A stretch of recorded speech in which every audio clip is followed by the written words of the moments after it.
인천 지역 일간지에 올라온 주요 뉴스를 살펴보는 오늘의 픽 시간입니다. 먼저 기호일보 보겠습니다.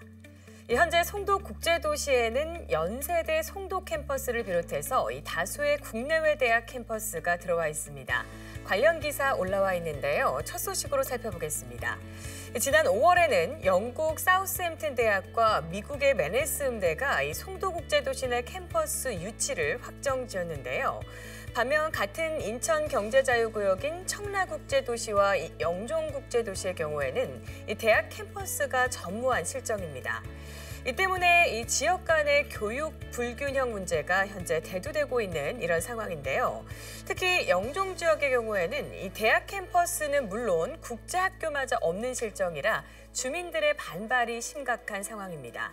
이에 대해서 인천경제청 관계자는 청라와 영종에 대학 캠퍼스를 유치하고자 노력 중이라며 현재 다수 외국 대학과 접촉 중이며 앞으로 이 외국 대학 유치를 적극적으로 추진할 계획이라고 설명했습니다.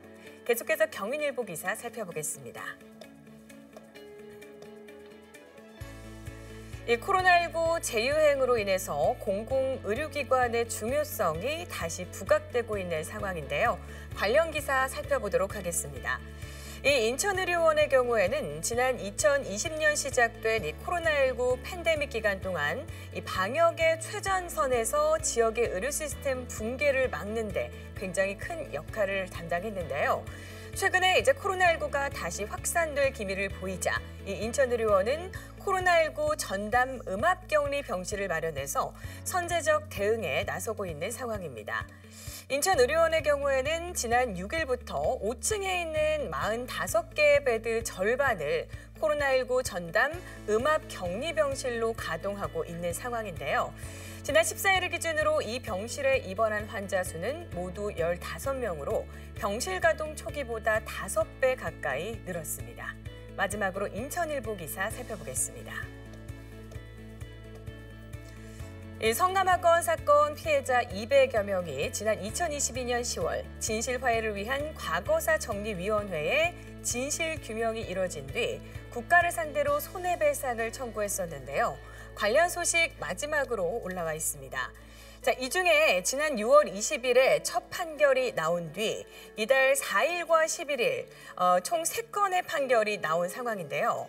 모두 정부와 경기도의 공동 책임을 인정하며 손해배상의 의무가 있다라고 판단한 겁니다.